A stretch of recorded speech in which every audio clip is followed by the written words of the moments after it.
Have you ever questioned if a single sheet of paper slipped under your office door by the least important person in the building could unravel your whole life's work in less than a day? Sienna Calbert, CEO of Calbert Equities, never had until the day she met the janitor. It was just before dawn, New York still cloaked in a steel blue hush. On the 42nd floor, where light usually meant power and shadows meant secrets, Sienna found a yellow envelope sitting on her desk. No label, no postage, no sender's mark, just there, waiting for her. Inside, she found a copy of the Calbert Global Nexus merger contract she was due to present at the weekend's press conference. Three red lines slashed through clause 7.3 with a single message in bold, deliberate handwriting. This clause is a trap. If you sign it, Calbert won't belong to you anymore. Her first thought wasn't fear. It was anger. She was used to intimidation. Men with expensive shoes and slippery grins. Shareholders who thought her company was theirs for the taking. But this was personal. How had someone gotten their hands on her contract, and why did they think she would fall for such a crude scare tactic? Still, she slammed the intercom. Seth, security review. I want the camera feeds for this floor after 11 p.m. last night. I want to know who walked into this office. Now? Within minutes, security returned, with two compliance officers and a tablet. Sienna watched the black and white footage, jaw set. She expected a board member, a disgruntled VP, maybe a courier with more curiosity than sense. But the man on screen was none of those things. He was moving silently, methodically, pushing a janitor's cart. Broad-shouldered, a little stooped, pepper-gray hair. He collected trash, wiped down surfaces, and finally, after a long look at the photo on her shelf, her and her late father, he placed the envelope on her desk. Name? She snapped. Evan Marlo. Night shift janitor since March, replied the chief. No red flags. Keeps to himself. Bring him up. Now. A few minutes later, Evan stood in her office, hands folded calmly in front of him. There was no sign of fear in his eyes, just a quiet intelligence and something else. A kind of sadness, the kind you only get from knowing what it means to lose everything and still have to keep going. Who gave you access to this contract? No one, Evan replied, voice calm. But when you've seen enough companies fall apart, you start to notice patterns. People leave things in printers or don't bother to lock their documents. I recognized the clause the second I saw it. She narrowed her eyes. And I'm supposed to take a janitor's word for it? Evan didn't even blink. I used to be a senior auditor at Whitaker and Cross. Warned them about a $370 million misstatement in 2017. No one listened. I lost everything. The name hit her like a gut punch. Whitaker and Cross. The collapse had shaken the whole street. The whistleblower was a legend, a ghost. She never imagined he'd end up here, pushing a mop. You have proof? Enough to know you'll lose control if you sign. The voting rights funnel into an offshore trust. After that, you're just a figurehead.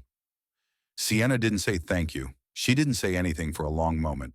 Finally, go back to work. Don't leave the building. Wasn't planning on it. You just threw yourself into a storm.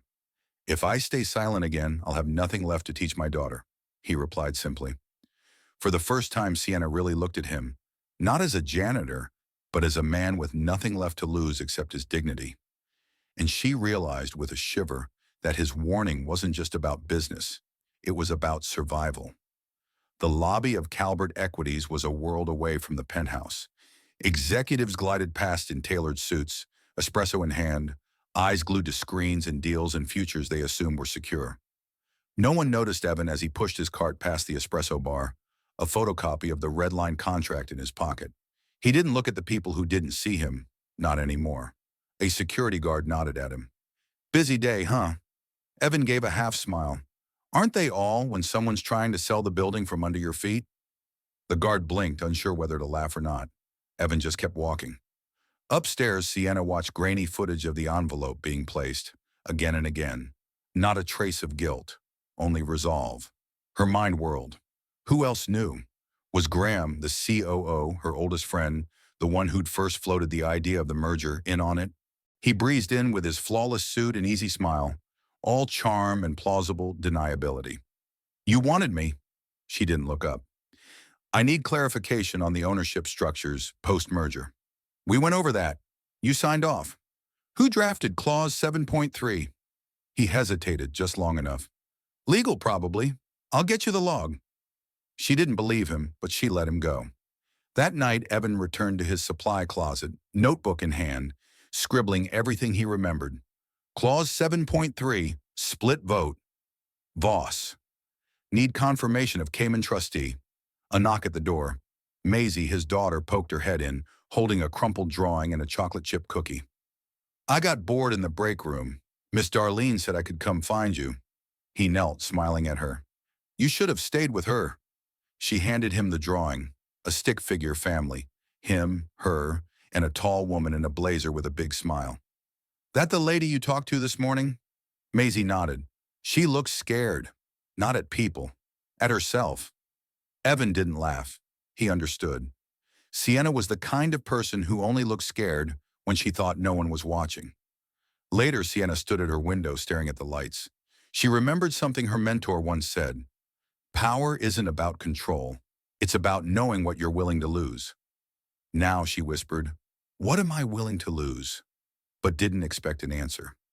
Down in the parking garage, Evan tucked Maisie in the back seat. You weren't trying to be heard, Dad.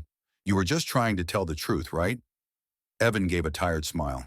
That's the thing about truth, kiddo. It doesn't always shout, but it always echoes. As dawn broke, Sienna's elevator ride to the 42nd floor felt longer than ever. She carried her tablet like a shield. She was expected to lead, sign the deal, quiet the doubters, make everyone rich. But all she could think of was a janitor who saw what no one else did. On the operations floor, Evan moved silently, mopping as if nothing had changed. Only Doug from IT paused. You dropped this, he said, handing back a folded piece of paper. Evan's notes. He tucked it away, hands shaking.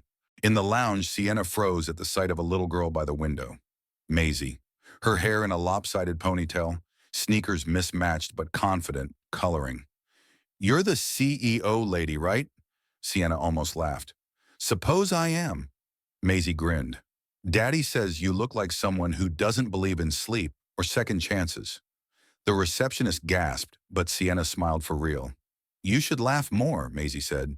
Your face gets prettier when you do. Something in Sienna cracked. What are you drawing? A house, but a safe one. Safe from people who smile when they're lying. Sienna stared at her, then walked out, shaken. The wisdom of a child always comes when you least want it and most need it. Back in her office, Sienna dug into the company archives, searching for anything that could explain the origin of the clause. The logs were buried, rerouted through an old compliance tag, hidden by someone with deep system access. Only one person fit. She called legal. Get me metadata logs on every edit to the merger draft in the last 90 days. Full trace. Quietly. Then, almost by accident, she opened her voice notes. There was her own voice. If this backfires, it's on me. I can't keep pretending I see everything just because I'm not allowed to blink. The truth hit hard. Later that day, Evan, usually invisible, found himself pausing by the main printer, where he found a draft memo, signed by Graham, about voting realignment post-merger. It was coded language, but the intent was clear. Evan slid the memo into his notebook, then composed an email to Sienna. Subject: read the things we pretend not to see. I don't expect forgiveness, but I think you're starting to see it now. That night, Sienna read the email but didn't reply. She sat in her dark office looking out over Manhattan, realizing she might be the only person who could save her company, but only if she was willing to listen to the one person nobody else would. This opening sets the emotional stakes. We meet two people, one at the pinnacle of power, one at rock bottom, brought together by a single act of conscience. It's a reminder that the most important truths often come from the quietest voices, and sometimes the courage to listen is rarer than the courage to speak. As a storyteller, I find this dynamic endlessly powerful. Who do we trust when everything is on the line? Who are we really when the mask slips? The sun rose, painting streaks of gold and gray across the city's glass towers. But inside Calbert Equities, Tension coiled like a spring. Sienna walked the halls with her shoulders squared, every step echoing on the marble floors. A deliberate march through a war zone only she could see. No one greeted her. Not really. Politeness was armor in these corridors. But she could sense eyes darting away, heads lowering. Rumors had begun to ripple beneath the surface, a quiet storm gathering strength. The board meeting loomed. Every instinct told Sienna to handle things the usual way.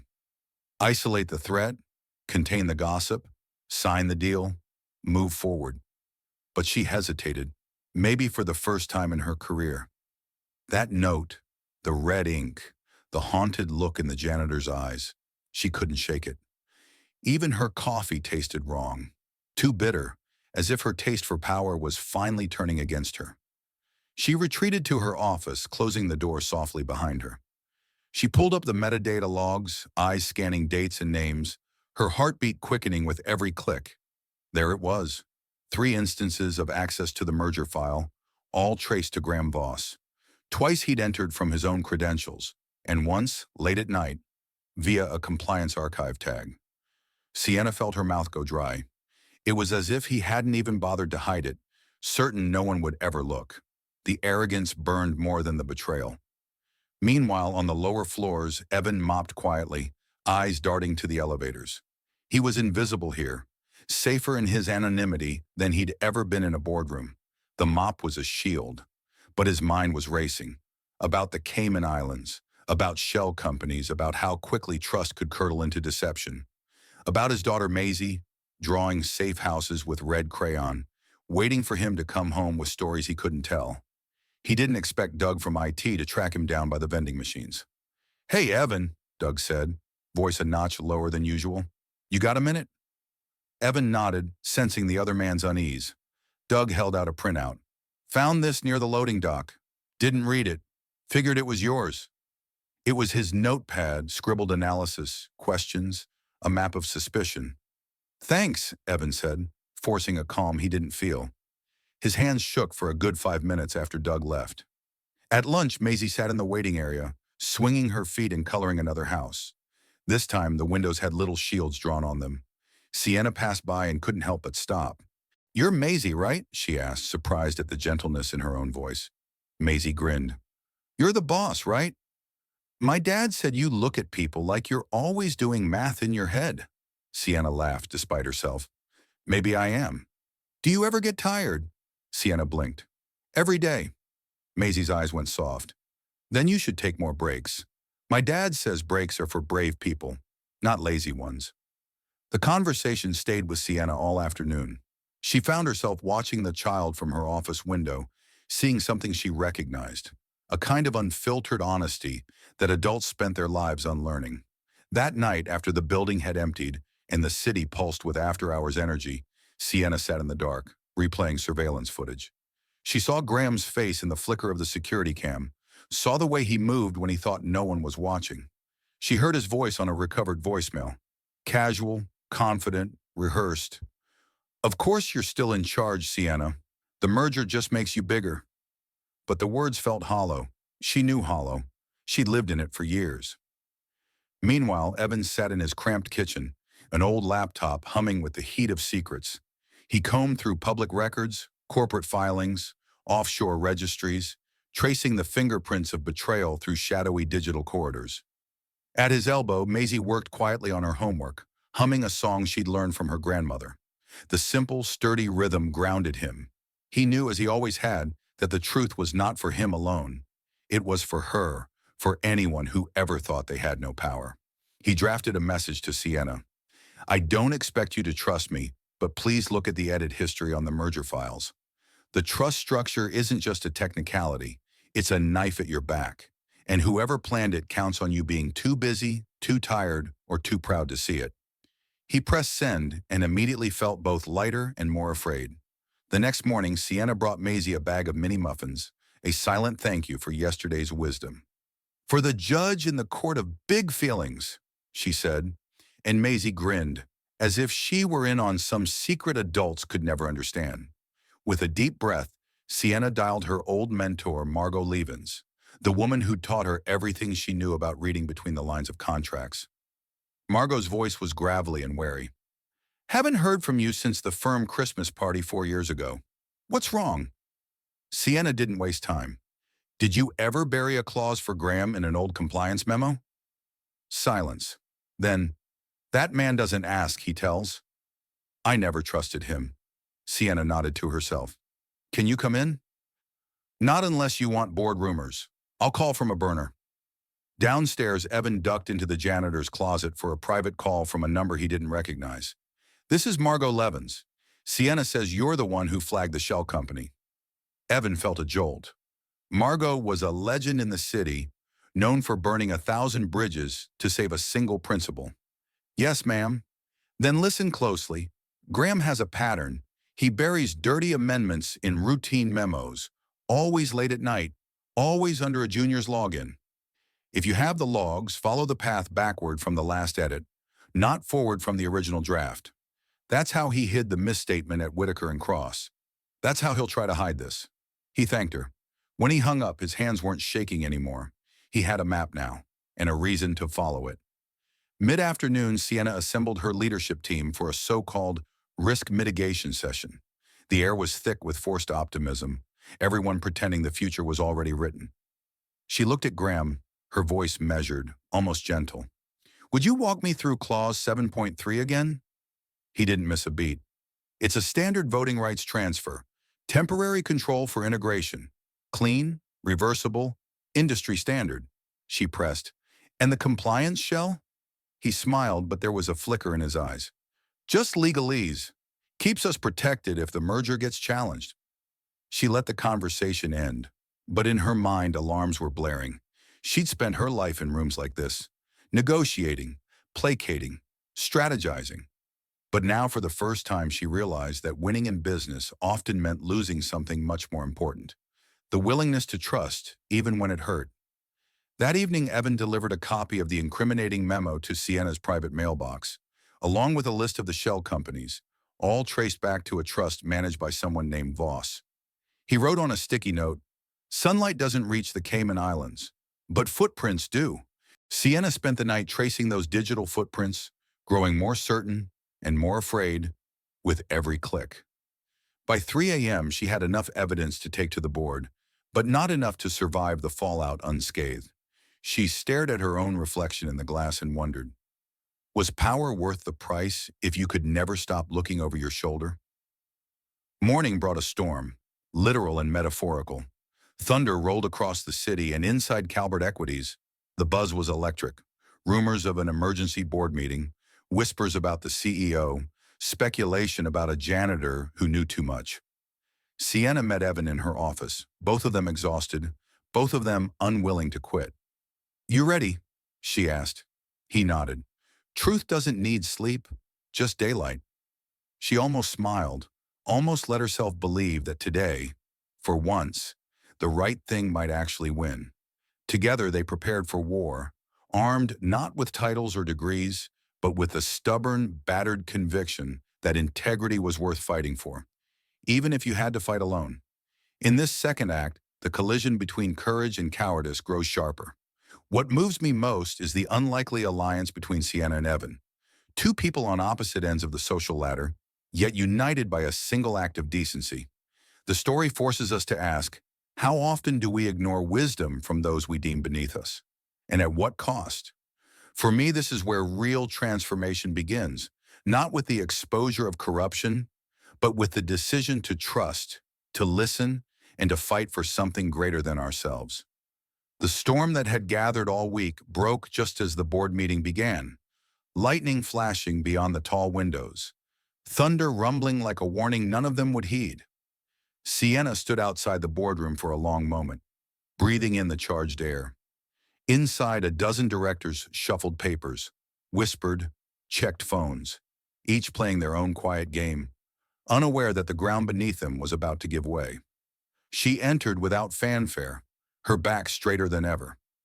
Evan walked quietly behind, for once not in janitor's blue but in a plain button-down, the borrowed confidence of a man who'd stopped hiding.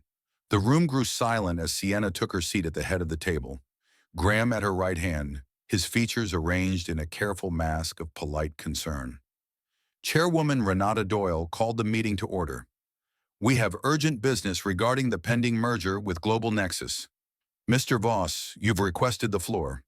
Graham rose smoothly, voice rich with practiced humility. Thank you. I know tensions are high, but leadership requires decisiveness, even in the face of uncertainty. I have to address concerns about recent, unorthodox actions taken by Ms. Calbert. Unauthorized audits, confidential files accessed, outside parties involved. With respect for her service, I move that we table the merger and consider a temporary suspension of her authority pending a full investigation. A cold wave passed over the table. Sienna didn't blink. Instead, she reached into her bag and placed a flash drive on the table. If the board will permit, she said, her voice even, I'd like to present some additional context. She plugged the drive into the screen. Footage flickered to life, a grainy recording of Graham, late at night, accessing the compliance archive. Next, the forged clause document, then a voice recording. Graham's own voice, quietly confident. Just one signature, and Calbert belongs to me by quarter's end. Murmurs rose, some in disbelief, some in anger. Sienna pressed on. I didn't want to believe this. For months, I thought maybe I'd lost perspective. But this was deliberate. If I had signed that deal, every voting right would have been funneled into an offshore trust controlled by Graham Voss. Graham's mask slipped. This is a setup. Anyone can doctor files.